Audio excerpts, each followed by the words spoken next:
I remember my treasurer saying to me, we can't even pay him the first month. And I said, well, he's quit his job now and he's moving like next week. We can't say no.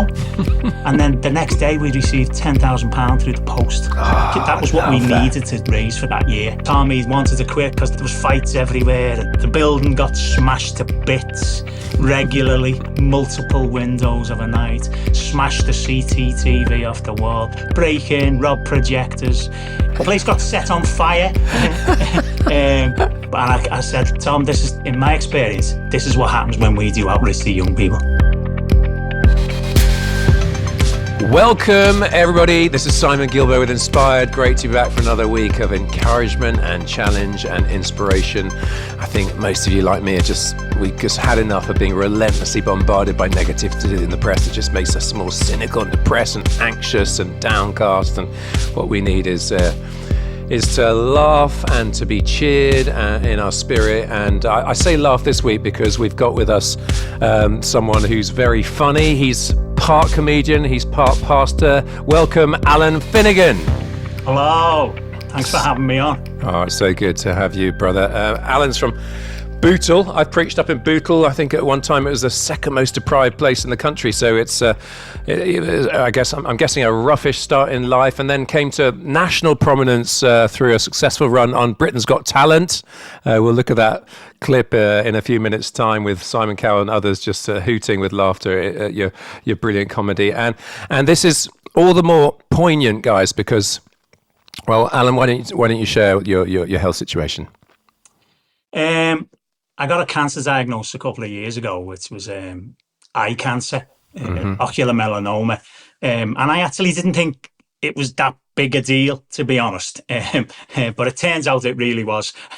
It turns out that if you get it, there is no cure. And if you've got a particular gene, which unfortunately I had, it's very likely to spread, come back. And then that is basically game over in some ways, and so I've been getting some treatment for that some we had to pay for, which we can talk about a bit later, but that's all come to an end, and I've just been told a couple of weeks ago that I've got 2 to 3 months to live, and so time is of the essence right now for me. I'm getting things out the way, kind of little ticks on a little bucket list that I've got. I've done a lot in the time, that extra time that God gave me, with family and friends and all that, but it's now getting very real, and I'm starting to get weaker, feels like day by day, and so time is of the essence, to be fair.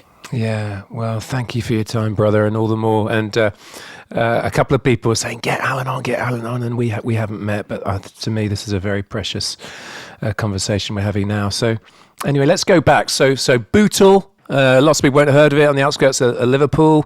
Was it a tough gig? I think the problem is you don't know it's any different. Sure. It's just normal life for you until you experience somewhere else. Like I remember going to Guildford and thinking, oh my dear, what's going on here? This is like amazing. And so you don't know your school's absolutely rubbish. You don't know you're living in, not very good accommodation kind of thing. You don't know you're kind of disadvantaged because it's just life for you. It's just normal. But it was, on reflection and looking back, it was a bit rough, and it was a bit, tough round there. But yeah. So paint a picture for what family life was as a kid. I was an only child. I lived in a 2-up, 2-down house in Bootle, which was very, very small. Again, I didn't realise it was so small until you go back as an adult. That's all being knocked down now, a bit like my hopes and dreams. My school got half knocked down, and the whole area's being redeveloped. And used to play in the street. You played out loads then, you were allowed to, you know what I mean? We kind of don't let our kids do any of that anymore. I enjoyed being in Bootle. I thought it was really good, as I say, until I seen somewhere else, and I could compare and contrast it with it, and then realised that it wasn't as good as my memories make it. And so as a child, it was a good childhood. It wasn't bad. Mum and dad, usual friends around there. It was a good. I enjoyed it. It was good. Yeah. Any kind of faith background? No, not really. The only faith background I had at that point would have been I went to Boys Brigade. And actually, this is a story, actually. And you had to go to church once a month, or you couldn't go on the holiday. Right. And I don't think I'd ever been on holiday without my parents. We hadn't really been on many holidays at that point anyway. And I remember being very young. Um, I was asked to give like my story once at a kind of after dinner thing. And I remember standing up and saying, I came to faith at 16, and then I suddenly felt a jolt within me to say, no, that's not true. Because I have no filter, that came out. I went, well, actually, no, that's not true. So I look really bad at this point in this after dinner thing. And because I remembered as a kid going to one of these BB kinds of Sundays that I had to attend because I wanted to go on the holiday, that there was a bishop speaking. And I remember going, and I remember him asking if people wanted to be saved. And I was a kid. I had short shorts on. That's how I know I was young, because you wouldn't wear them later on, or you might get your head kicked in. So I remember going to the front, kneeling down, and this bishop putting his hands on my head and praying for me. And then I toddled off.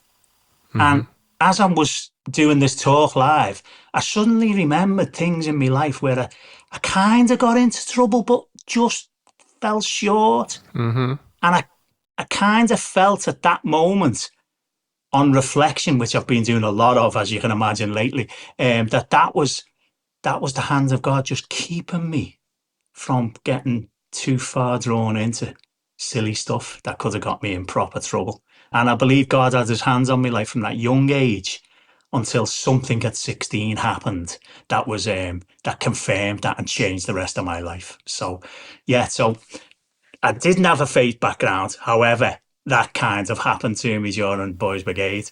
And then I went on this holiday, and it was in Wales somewhere. All I can remember is it was in a field full of cow dung. That's all. And I'd never seen that before in my life. You know what I mean? I don't think I'd ever seen a cow. So it was a bit of a funny time. Yeah. So how did you sort of become a Christian and grow in your faith? I met a girl at a party who's now my wife. I'm 16 years of age at this time. We're now married. But her mum and dad were churchgoers, and she was sort of at that age where she didn't really want to go anymore. And we ended up, they kept asking me to go to church. So to shut them up, they used to have a 4:30 service. It's in the actual church now that I'm the minister of. We used to go to the 4:30 service just to shut them up. Because I thought church was for people, old women with hats on and things like that. It was just irrelevant to me. And when I walked in Emmanuel Baptist Church at the time, which was a bit weird anyway, because I've never heard of a Baptist church, I was Church of England, and I only knew Church of England and Catholic. That was it. And so I walked into this church, and I feel like everyone's looking at me. And there's old women with hats on, you know what I mean? And an afternoon service, not well attended. It was boring but they took me to the dad took me to something called the Full Gospel Businessmen's Fellowship International, which was new at the time. And it was like an after dinner thing where they'd have some food, and then they'd sing some crazy songs with someone with a rainbow guitar strap on, and which I thought was like, wow, it was out there, you know what I mean? And then someone would get up and give their story, their testimony about how they'd come to faith. And I was at this dinner, and they were all up, and they were all like arms in the air, and I'd never seen anything like that. I actually thought they were all wacky. But then this fella got up to speak. I still remember his name. His name was Paul Gianardi. He was a convert from Islam. And it wasn't necessarily what he said, how he came to faith. It was his conviction. And I remember thinking to myself as I was sat there, you really, really believe this? I know you really believe. I'd met people, and they hadn't struck me that way. I wouldn't say they were insincere or anything, but they just hadn't struck me that way. And he really believed it. And I remember saying to myself, if that's faith, that's what I want. I want that. I want that. I want that. And anyway, the usual at the end of that, they asked for people, if you want to become a Christian, put your hands up. And everyone's eyes were shut on the table, because I'm naturally painfully shy, right? And I'm an introvert. Really? Oh, massively, yeah, massively.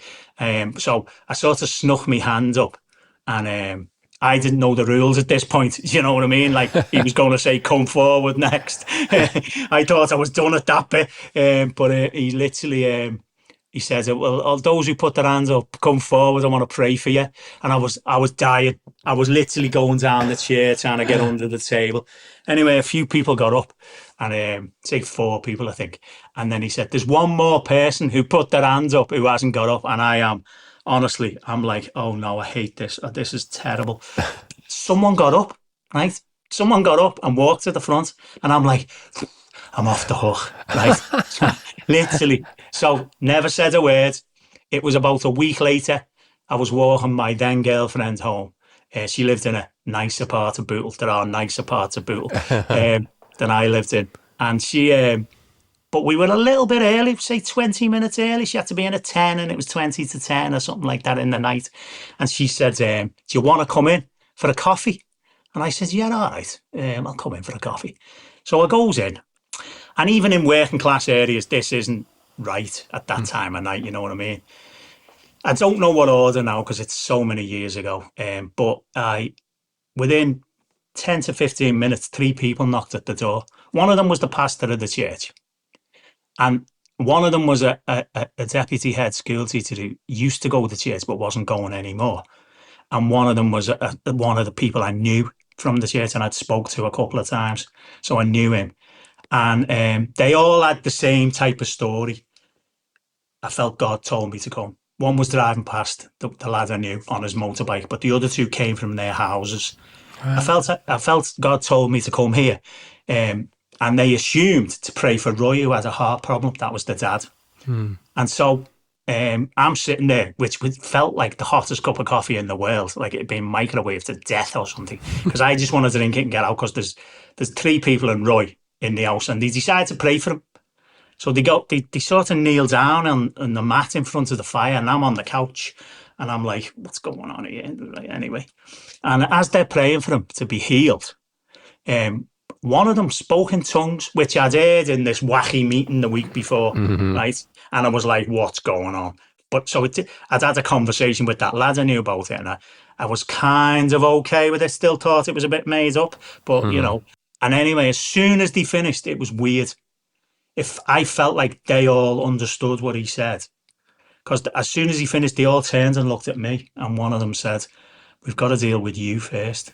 Wow. And so they then explained the gospel to me, what it was.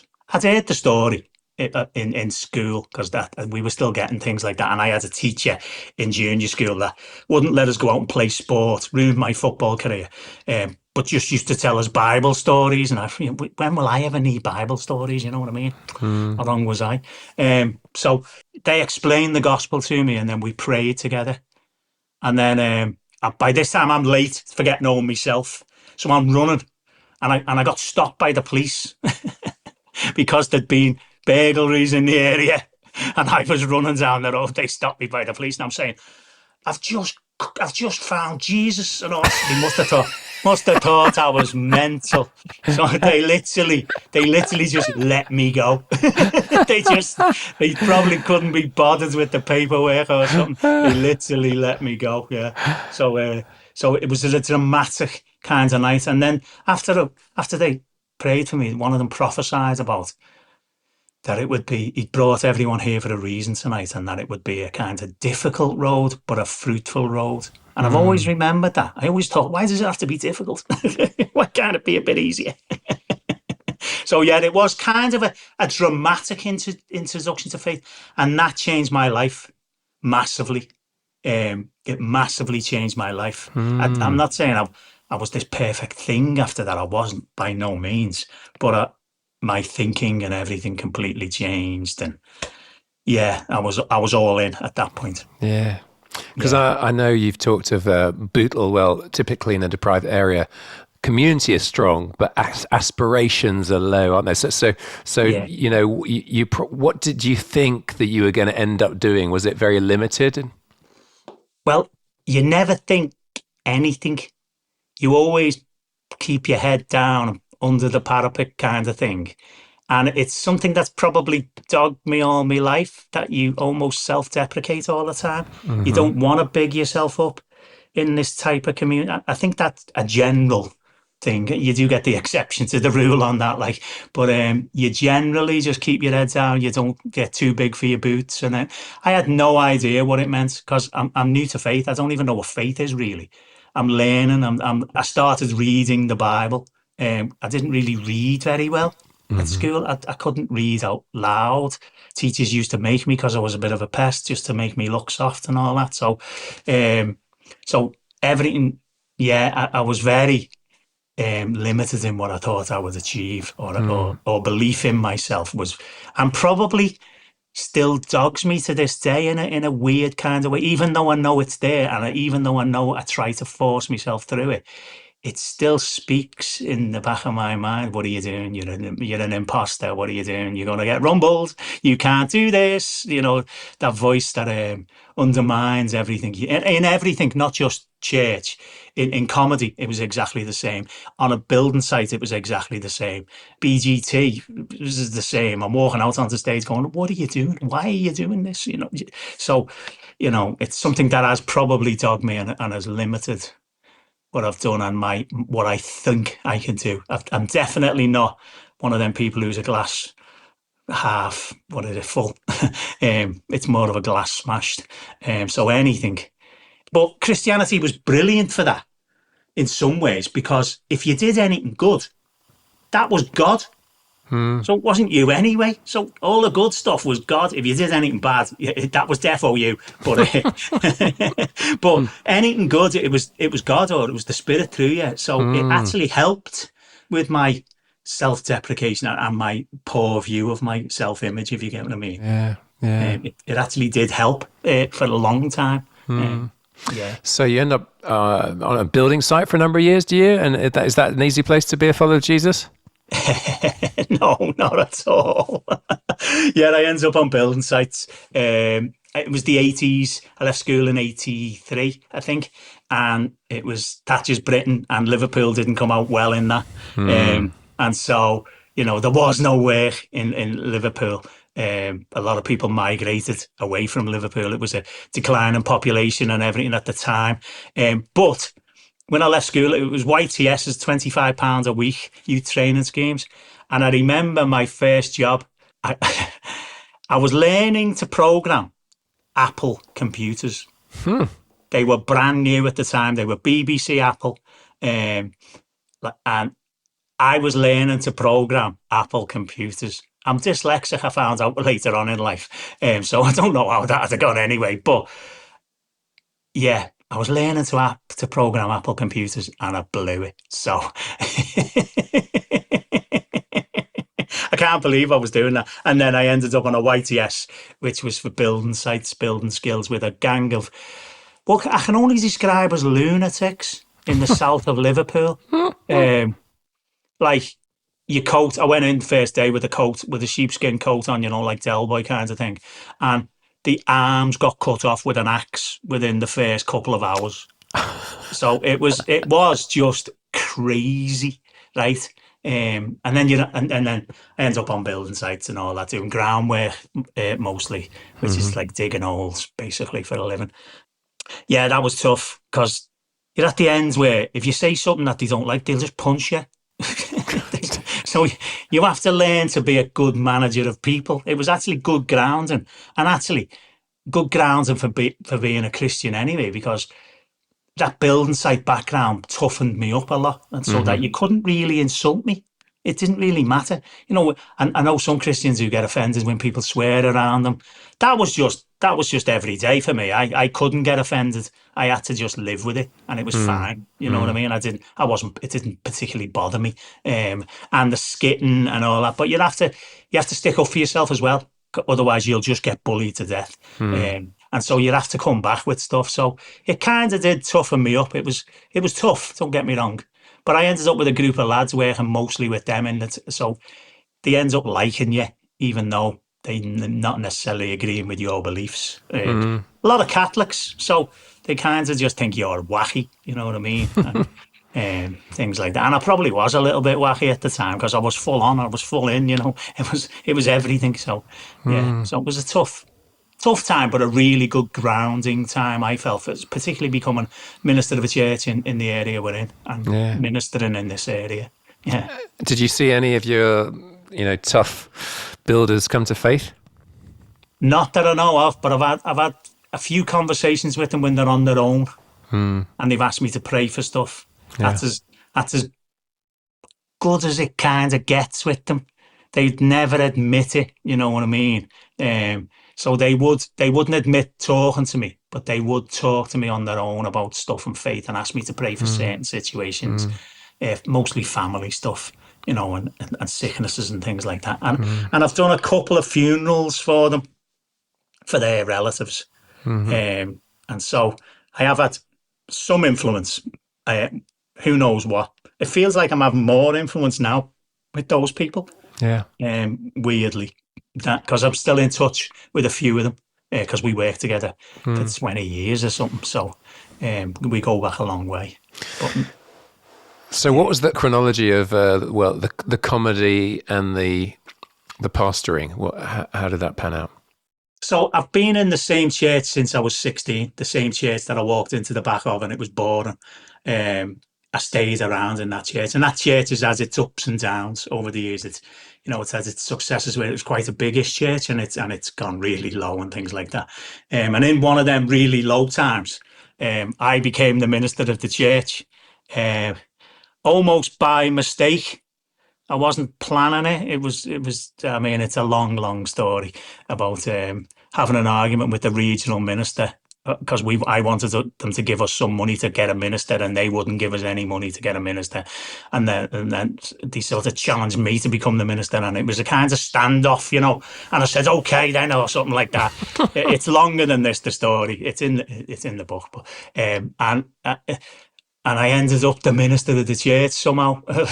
And I was like, what have I done? But never mind. And so I becomes the minister, and then I had to go. Eventually, they sort of said, you need to train to be a minister because, you basically haven't got a clue. So, but the church was doing all right and growing, you see. And I was still working on building sites 4 days a week. And I was doing 1 day a week for the church just to organise and things like that. But it was growing, and so they wanted me to train to be a Baptist minister. So they kind of sent me off to Baptist Ministers College kind of thing, and that was in Manchester. So that was a challenge with this voice because of the rivalry. But it was during that we were in I'll say preaching class, homiletics, but preaching class. Sure. And the tutor was saying, the day of preaching has had its day, it's finished. Nobody listens anymore to one person with one microphone. It's a cultural oddity. And I'd literally been to the Echo Arena the night before to see Peter Kay.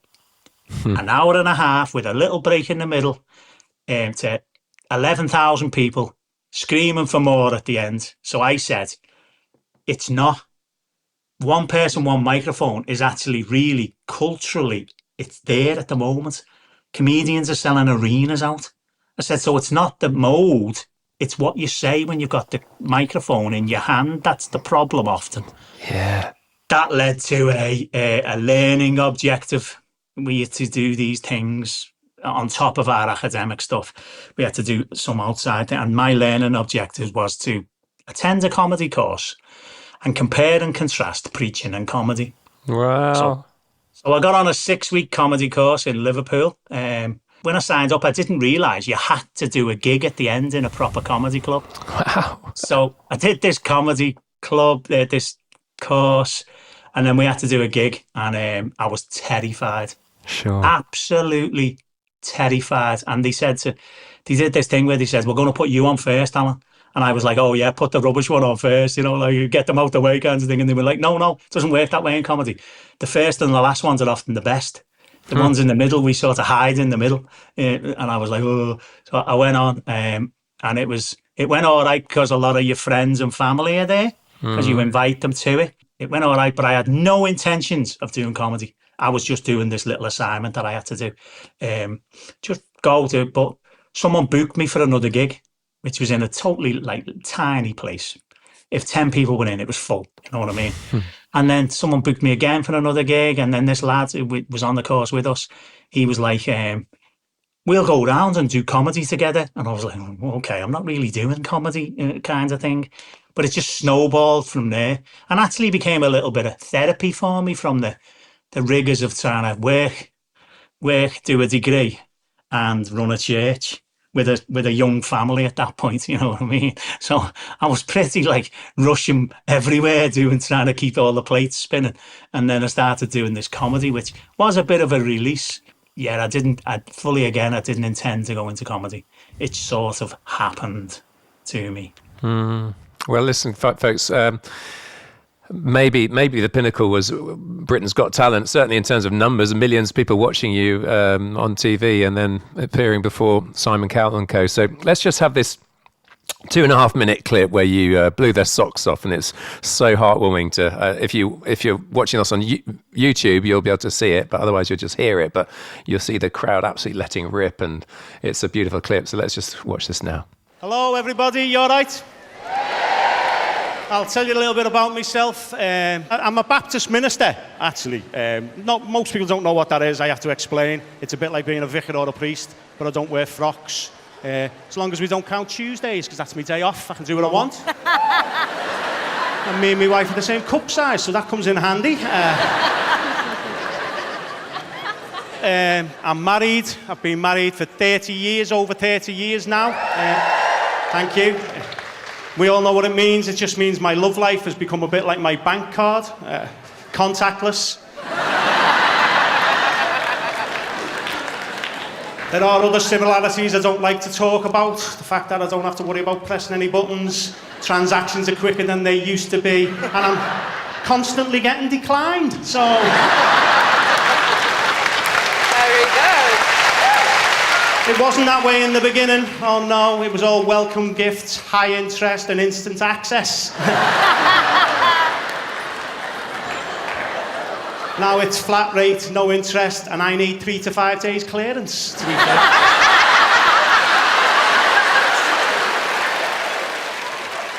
And I had to train to be a minister of a church. You can't just turn up, I had to train. I'm still on probation, to be honest. But that's kind of cool where I live, so that's all right.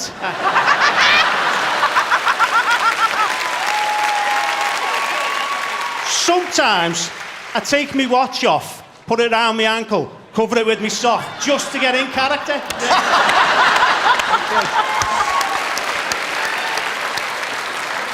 With all that training, you think I'd be good at my job, wouldn't you? I'm not, I'm really not. You know, because they don't teach you what you need to do. You know what they taught me? Hebrew and Greek. Greek. I'm from Bootle, right? Seriously, the only Greek I know is Stavros, does me kebabs, right? And Hebrew's when a guy puts the kettle on.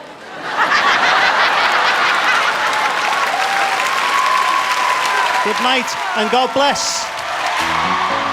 Oh, that was so good to see that, Allan. Brilliant stuff. Was that the most fun thing you've ever done? It was the most terrifying and the most exhilarating thing I've ever done, I would say. I was absolutely terrified. I'd forgotten everything I was going to say before I walked out on stage, and the producers just said to me, hey, just smile and wave, you'll be all right. Oh. It'll come back to you. And in fairness, it kind of did, yeah. But I just didn't want to get buzzed off, to be honest, because the person before me got 4 buzzers, and they are really, really loud. They're not. The television doesn't do them justice. They're way louder it live. The noises, it would make you jump. So, and they didn't have time to warm the crowd up in between, because they have a warm-up guy making sure the crowd are all up for it, you know, singing Amarillo and all this sort of stuff. And so they just said, we're running a bit late, we're just going to get you straight on. I was like, oh, thanks. Yeah, I was terrified. I think in the very beginning of the clip, you can see my hands shaking as I'm holding the microphone slightly. Yeah, that's nerves, proper nerves. And then afterwards, I almost couldn't believe it had happened. Yeah. I was like, because I was on my own, It was just before COVID had locked everywhere down, like a week before or something. It was filmed. And I'm on my own. I'm in London. I couldn't get a train back home because it's too late by that time. So I had to stay in a hotel, and I stayed in a hotel called the Just Good Enough Hotel. I had to pay for that. It cost me money to go on Britain's Got Talent. It literally cost me money.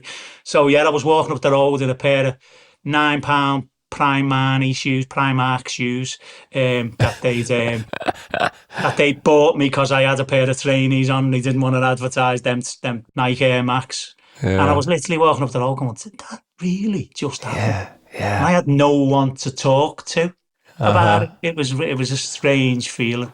Very I remember strange. going in the Just Good Enough Hotel. It was like a university gig hotel, Diggs Hotel, and they had a little pizza bar. And I remember ordering pizza and going to the fella, "I've just been on Britain's Got Talent, you know." And he was like looking at me like, "Mate, I'm just serving a pizza. Leave me alone." Yeah.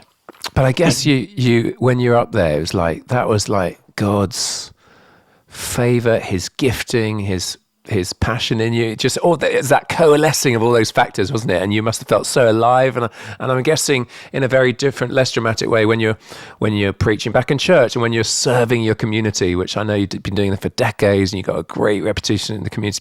That is the glory of God is man fully alive, isn't it, in Him and how He's made you? Yeah. What brings me life is seeing other people prosper or enjoy life. Yeah. That's what brings me life. I'm not really, because of the self-deprecation, low self-image, imposter syndrome, I'm not really bothered about myself. I like it when other people are enjoying life and prospering. That's what makes me get up every day. That's what makes me keep going. I've been in this church now for 42 years. Yeah. You know what I mean? Being the minister for nearly 21 of those. And to just keep turning up every day through the tough times and the great times, you know, because as the minister of the church, you're juggling all of that at the same time. Some people are having a wonderful thing and you're part of that and celebrating that, and then there's some really depressing stuff going on that you're part of that as well. And so I like seeing people prosper, and I like seeing people enjoy life, and that brings me life. That's what feeds me. And so doing things like that and seeing all these people laughing, almost couldn't believe they were laughing at me, if you get what I mean. Yeah. And I couldn't believe the standing ovation. And Simon Cowell, he actually said on it, he just pressed his golden buzzer 2 before me for a singer, a little girl that sang, and she was very good. But he actually said, which they didn't show on the television, that's the best audition we've had this season. Oh, great. I know. I was like, wow, because he's the one that matters the most, isn't he? He's the most critical normally. Yeah. And so it was a moment of pride, but I wouldn't let myself be proud because of the low self-esteem, etc., etc., etc. But yeah, what brings me life in ministry isn't necessarily the highs that I achieve. It's more about other people and seeing them fulfill things and become better than they thought. And things like that. That's what brings me life. Yeah. So I go back to church now. I've been off sick for a while. I go back to church now, and I would say 50% of the room I don't know, and they don't know me really. I'm probably just a name to them, that they can't put a face to because they're new to faith. Our church never grows in numbers; it just changes faces. They seem to come to us and then end up somewhere else because of life moving on and all that kinds of stuff. But it's a wonderful place to be, our church. I might explain that a bit more later, but yeah. Hey folks, I think many of you know that I am actually British, but also Burundian. I spent 20 years in Burundi, started a charity called Great Lakes Outreach. This podcast comes out on the auspices of Great Lakes Outreach. You know, we're currently the hungriest country in the world. That's according to the Global Hunger Index, alongside Yemen. And many people just eat one meal a day. Over half of children under the age of 5 are stunted by malnutrition. So that's basically 1 in 2 kids. Mind-blowing. So can you imagine the potential if we could grow enough food for everybody to eat properly? And I want you to imagine 2 fields side by side. They've both got the same soil, same weather, but one has spindly shoulder-height crops, so the other's got row upon row towering way above your head. It produces 7 times more food than the other crop.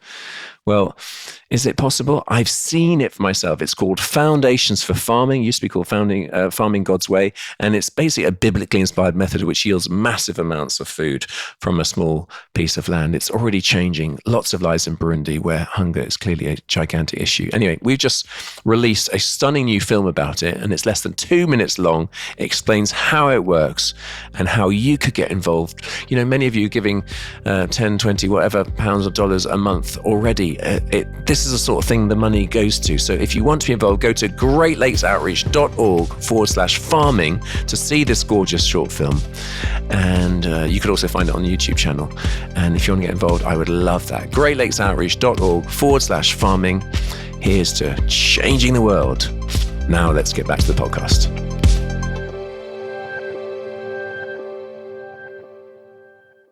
Well, come on, just tell us about the Lord's work in and through your community, because Sarah Small got in touch with me last year and said, you got to get Allan on, and she runs the message, isn't she? And the Eden project, which these bunch of people and different teams go out and serve in different communities, and you've got one there. And tell us some of the beautiful, costly, gospel with meat on it, that's out on the streets, and it's tough, hard yards, but the fruit that you've seen.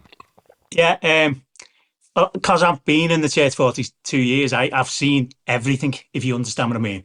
And our church has gone from what I would class as a kind of holiness, charismatic-y kind of flavour into what it is now, which I would say is much more earthly, real, authentic.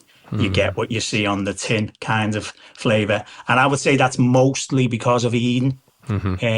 We've had an Eden project for about 14 years now, roughly. And I knew when we had the conversations with Eden that would change the church. I knew we had to embrace what they were about and not be what we were traditionally. I also felt at the same time that I was wrecking the church, because it was a lovely church full of lovely Christians who were all really nice and got their heads together. In reality, they weren't, but it looked that way on the surface.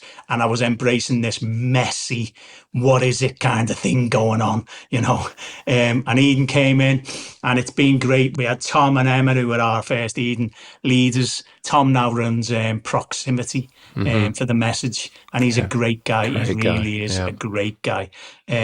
And they came, and we've had all sorts of different projects going on with that. I think the building got smashed to bits regularly, and I mean the roof tiles, like smashed 400. We got them fixed. They went back and smashed all them tiles again. No other ones, just the new ones. We had to get that fixed. They used to smash multiple windows of a night, smash the CCTV off the wall, break in, rob projectors. We were uninsurable at one point. And we've got, the irony is we've got no money. You know what I mean? Yeah. We haven't got money. We kind of started this Eden project in faith. I remember my treasurer saying to me, we can't do it. We can't do it. We can't even pay him the first month. And I said, well, he's quit his job now and he's like moving like next week. We can't say no. And my treasurer was really thingy. And then the next day we received £10,000 through the post of someone that I'd had a very brief conversation with down in Guildford, actually. Wow. A friend of mine moved down there. That's why I mentioned them. But I'd had a very brief conversation, and they sent us £10,000 through the post.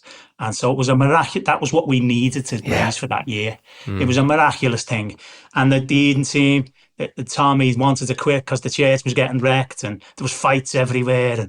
And I said, Tom, this in my experience, this is what happens when we do outreach to young people. The place gets wrecked. Okay, this is a bit extreme. The place got set on fire. Someone burnt the old man's out, basically, where I should have been living, but I had a house locally, so I stayed in that, and which was a blessing in disguise, because the insurance company were going to put it back together as a house, but we had plans for it as a cafe. So we said to the insurance company, instead of putting it back together, your estimation of what that'll cost, give us the money and we'll make it into a cafe. And they agreed. So it was a blessing in disguise in some ways. It was hard to see at the time, but because it's tough, everywhere smelling the smoke. But through that, we've seen some incredible stories of faith. And the way the church has changed, and the church is completely different to what it was then. Yeah. And as I said, I thought I was wrecking it, but in the last few years, I've come to realise that there's something beautiful about our church, because real people from the area are coming to faith. Now, it's absolutely messy, and it's not what it was back in the 80s, where coming to faith seemed quite, oh yeah, you do this, and you're nice then, and you carry a big Bible, and you wear a tie kind of thing. I don't know. But you know what I mean? You look the part, everything. This is not that. What's happening is not that, but the stories that they tell us about coming to faith, and the language they use to describe what happened to them, we couldn't coach them enough to get them to say it. So it's something really real. Yeah.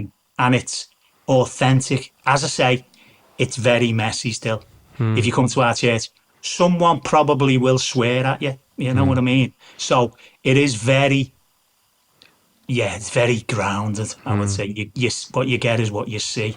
But there's an authenticity in the stories. There was one that we did a baptism 2 weeks ago, maybe 3 weeks ago now. And the girl getting baptised had issues and was in rehab for alcoholism and stuff. She'd come out, she'd asked the doctor for extra support, and the doctor's, we've got nothing for you. You'll have to just get on with it now. And so she got on a bus to go home, and the bus was diverted. So she had to get off, and she got off in another bus stop and waited for a different bus. And there was a woman sat in the bus stop there, and they got talking, and somehow ended up talking about addiction.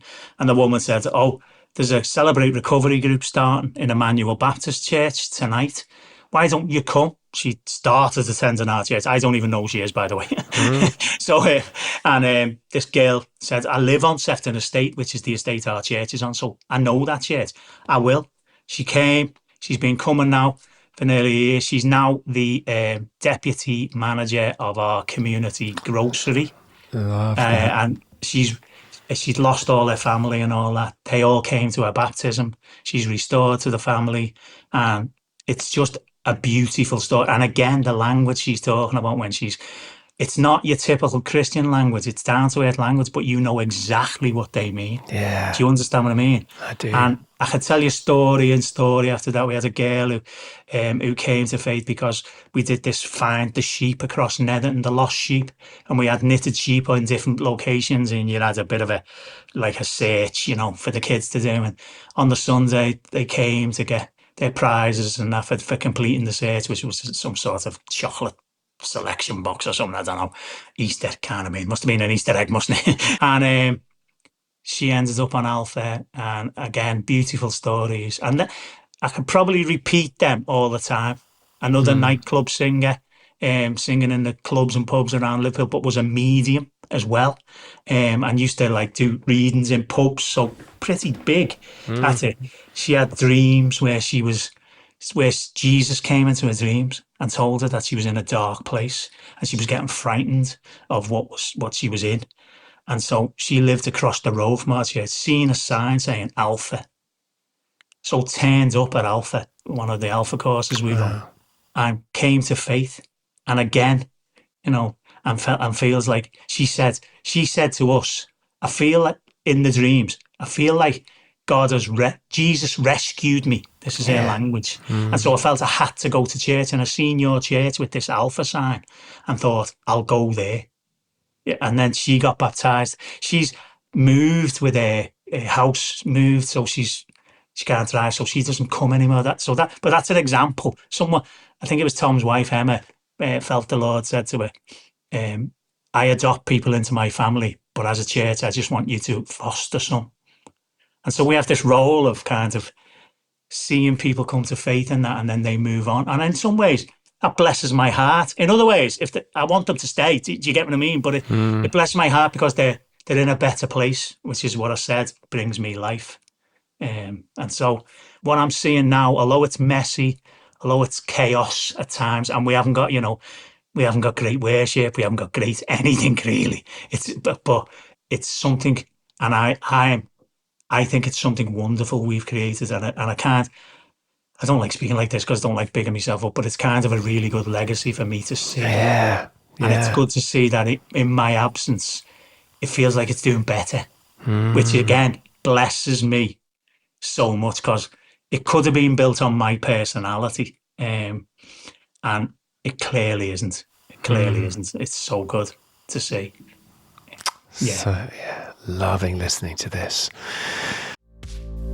Hey folks, I trust you're enjoying the podcast. Hey, I'd love it if you wanted to get the inspired book that came out of 7 of the inspired podcasts. A great, light, juicy reading of 7 different cool stories. One thing I'd love to offer you for free is that, tens of thousands over the last few years have done the Choose Life daily devotional.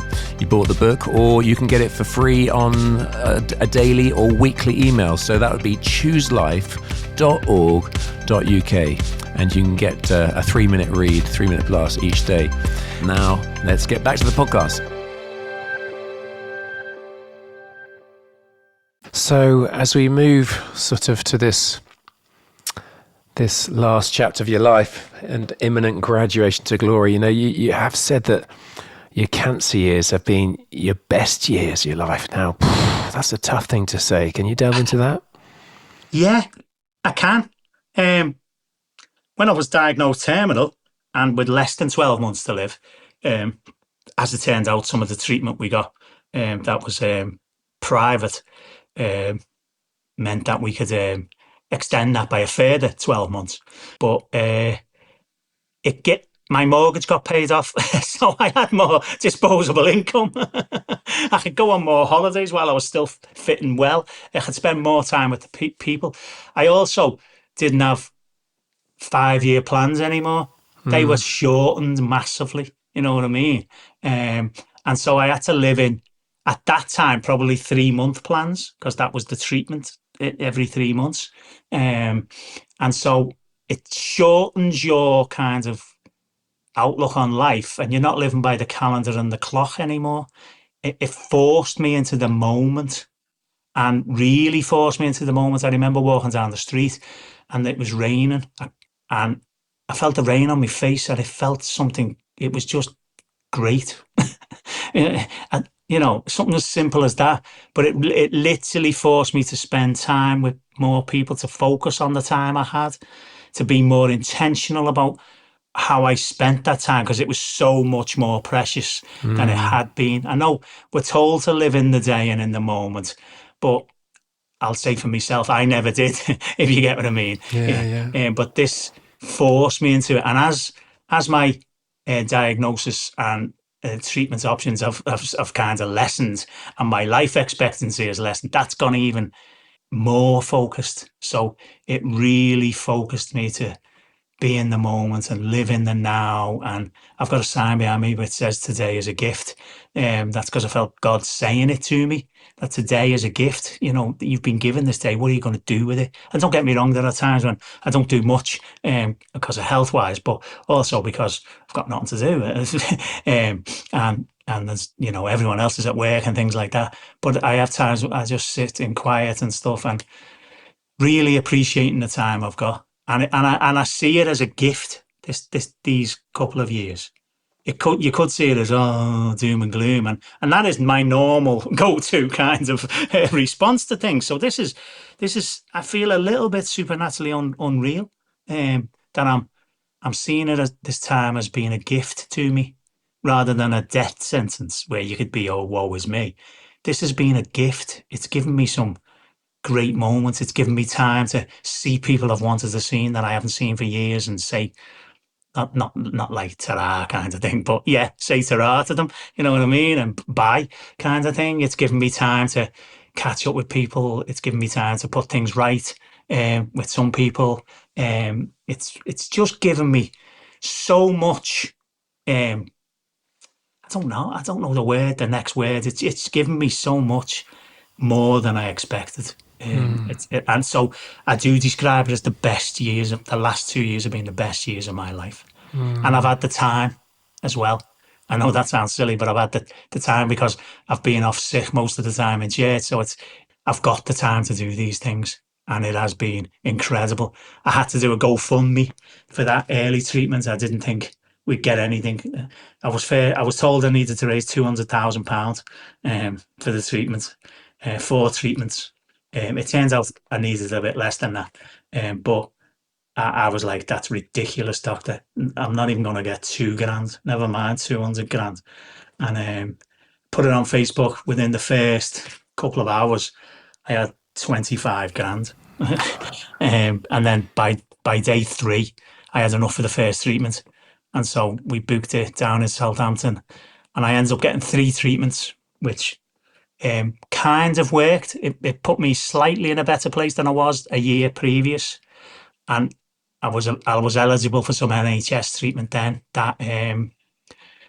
That unfortunately, I was on 6 months on that, and that just didn't work at all. The cancer grew rapidly during that point, and so they put me on another treatment recently, which is if you failed that treatment, you can go on this treatment, and that hasn't worked. The cancer rapidly increased and then spread even further than my liver, and so I was diagnosed terminal. Yeah, well, I was told I had nothing. Nothing they could do. They just put me to the palliative care team, but I'm all right with that, because this would sound, I've been saying this to a lot of people, because now, treatment, yeah, I'm actually now in the hands of God, fully, and that's okay. And I've got a lot of charismatic friends who pray for my healing, which is fine. I love it. You know what I mean? I've got to say I'm not expecting it, because they're called miracles for a reason. And so I'm not expecting it, but I'm glad they pray in faith, you know what I'm saying? And I've heard stories of people being healed and things like that, so I'm up for it. It's not that I'm against it at all. I just don't expect it, and that might be more about the way I think of myself again. Or I'm going to die, and that's fine. Both ways I'm okay with. I'm all right with. And I feel weird kind of even saying that, because I feel like I should be a bit more upset about this, and I'm not. And to be honest, if I feel like when people used to talk about the peace that passes all understanding or makes no sense, I feel like I might be experiencing that for possibly the first time in my life. I've heard people say it, and we pray for it and for people and all that, and I'm sure people have been praying it for me. But I think I'm in that. I don't know, but I think I'm experiencing that, because I feel I should be a little bit more upset about this than I am. But actually, knowing you are fully in the hands of God is somehow reassuring. It's somehow reassuring. And it might make no sense to someone who's listening who doesn't have faith or anything, manages to stumble on this bit. But to me, it makes perfect sense. Yeah. It's kind of feels like it's the right place to be. Yeah. I mean, you're with the Apostle Paul, aren't you? 1 Corinthians 15, 55, 57, where he writes, "Where, O death, is your victory? Where, O death, is your sting? The sting of death is sin, and the power of sin is the law. But thanks be to God, he gives us the victory through our Lord Jesus Christ." And so, brother, I can see it in you. There's no need to be afraid, is there? Are you afraid? No, I'm not afraid. I mean, I don't want to die in pain. And in fact, I don't want to die, really, but I'm okay with it. If this is the time, I feel like, particularly in the last few weeks, God is rounding things off. I keep doing this when I explain this bit, because I did my first ever gig on that comedy course for a fella called Brendan Riley. And 2 weeks ago, he asked me, did I want to do my last gig? And I can't stand for very long. I can't walk very far without feeling I'm going to collapse and I'm out of breath. But I did 5 minutes in a gig, a real comedy gig in a rough pub in Southport. And it felt like that was closure. Yeah. So I did my first and last gig for him. After it feels like God is just rounding things off. Yeah. And he's saying to me, look, it's okay. It's okay to go. Things are good. I went to church and seeing how good it was. It was packed.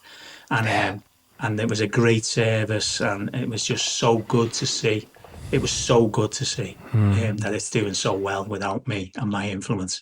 And a few other things that I can't bring to mind now, but it just feels like everything's God's closing things. Yeah. And he's saying to me, it's okay. Look, that's finished. This is finished. We've rounded that off. We've sorted that out. It's okay. Yeah. It's okay. And again, as I need to reiterate, it's not that I've got a death wish.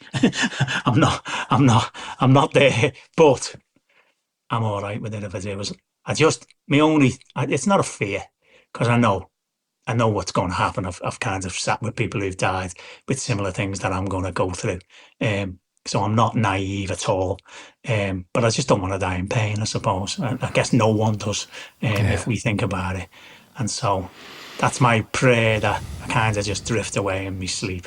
That would be wonderful. For me, anyway. And again, with Paul, I'm thinking, as he hands on the baton, he knows he's soon going to graduate to glory. 2 Timothy 4, verse 7, 8, isn't it? I've fought the good fight. This is what you can say, isn't it? I've fought the good fight. I've run the race. I've kept the faith. And now is in store for me the crown of righteousness, which the Lord, the righteous judge, will award to me on that day. Not just to me, to all those who are longing for his appearing. And that's our Christian hope, isn't it? Allan, I found it very moving. Yeah, really powerful. Listen, as we come to an end, guys, this is a bit weird because Allan's now with Jesus and cleared it with him and his family. And so, Allan, this is a bit weird, isn't it? But that's the Christian hope, is that total assurance we have. So what would be your words to us, if you like, from the other side? Well, it's hard to say, isn't it? Because I'm technically right now I'm not there, so it's very difficult to say. I think the greatest thing I probably did was just keep turning up. Faithfulness, just keep going. You'll get knocks in your faith. And I had lots of conversations with people, which was the motivation for writing the book, I suppose. That they used to say to me, I used to go to church, but this happened, and they stopped. And it's not necessarily that they didn't have faith anymore; they'd sort of just abandoned it, really. I started talking to them about your faith can develop; it doesn't have to dissolve. But so there's many a time I wanted to quit church. There's many a time, almost every week at some point, for something or other. But a few times when it was deadly serious, I was like, proper not, it wasn't going well and everything was against me and all that type of stuff. But you just keep turning up. I think it's called faithfulness. You just keep, and for 42 years and 22 years as a minister, I kept just turning up through the really, really, really tough times when you've got all sorts of plates spinning that are all bad, and you've got no way out. Anything you do is a kind of Hobson's choice. People are going to, one way or another, get offended and leave and things like that. And you're already not the biggest church in the world, but you do things, but what you feel your conscience and the Bible tells us to do. And hopefully I've made the right decisions most of the time, but mostly just keep going. Just keep, if I was, that would be my advice from, just keep going. The reward is greater than the journey in some way, but just keep going. Don't give up. That's how you win. You don't give up. You just keep going. Keep going when everyone else is falling. Just one foot in, turn up, get up that morning, go in. You know what I mean? Do it again. As bad as it is, and there have been bad times in our church that we've had to deal with when you just couldn't make stuff up as how bad it gets at times. But you just turn up, and that was my advice to Tom back in the day when he was like, "Oh, I'm going to quit, mate. It's terrible." And then I was like, "No, Tom, this is just the way it is. This is urban ministry. This is ministry on estates. This is what happens." And I can tell you now, Tom, it happens every 3 to 5 years where something happens that's so devastating, it wrecks the church and you almost have to start again. So if you're in urban ministry, this is what you can expect and this is what you have to do. And Tom, you just have to keep turning up, lad. And so my thing would just be faithfulness. I think that's my legacy. I think my legacy is I just kept turning up. I said to God, it's probably one of the few promises I've kept, if I'm honest, because I'm just an ordinary bloke who managed to stumble his way through stuff. I said to God, I'd never leave the church, as much as I said I wanted to at times. I'd never leave the church. And I got headhunted once, and I said to them, "Stop ringing me, because if you keep ringing me, I'm going to come." And I don't want to, but I do want to, but I can't. I said to God, I'll never leave the church. The only time I'll leave the church is in a box. And so, and guess if we're talking post my death now, I fulfilled that promise. And that kind of makes me happy.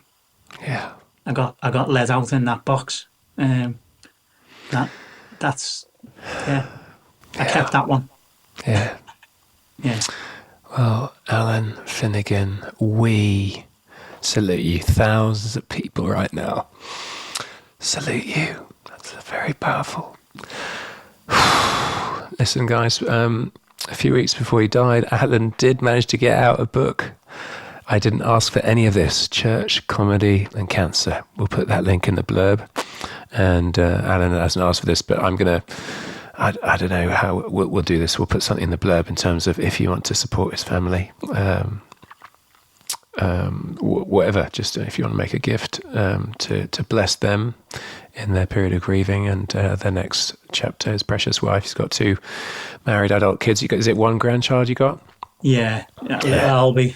Little genius he is. Yeah. Well, what's great is that they will have this recording as legacy as well, won't they? They'll be able to, when he grows up a bit, to be able to listen to Grandpa, whatever you're called. Guys, right, please, I think a lot of people could do with hearing this, so please pass it on. Gossip this podcast to other people. I think that the hope that Allan is living in, it's not easy, it's not straightforward, it's costly. It's been costly for him to have the energy to do this podcast even today after traveling as well, but he's done it. He's shown up, he's turned up, and may you be encouraged to turn up, to keep being faithful. The one who calls you is faithful, by the way, and he will do it.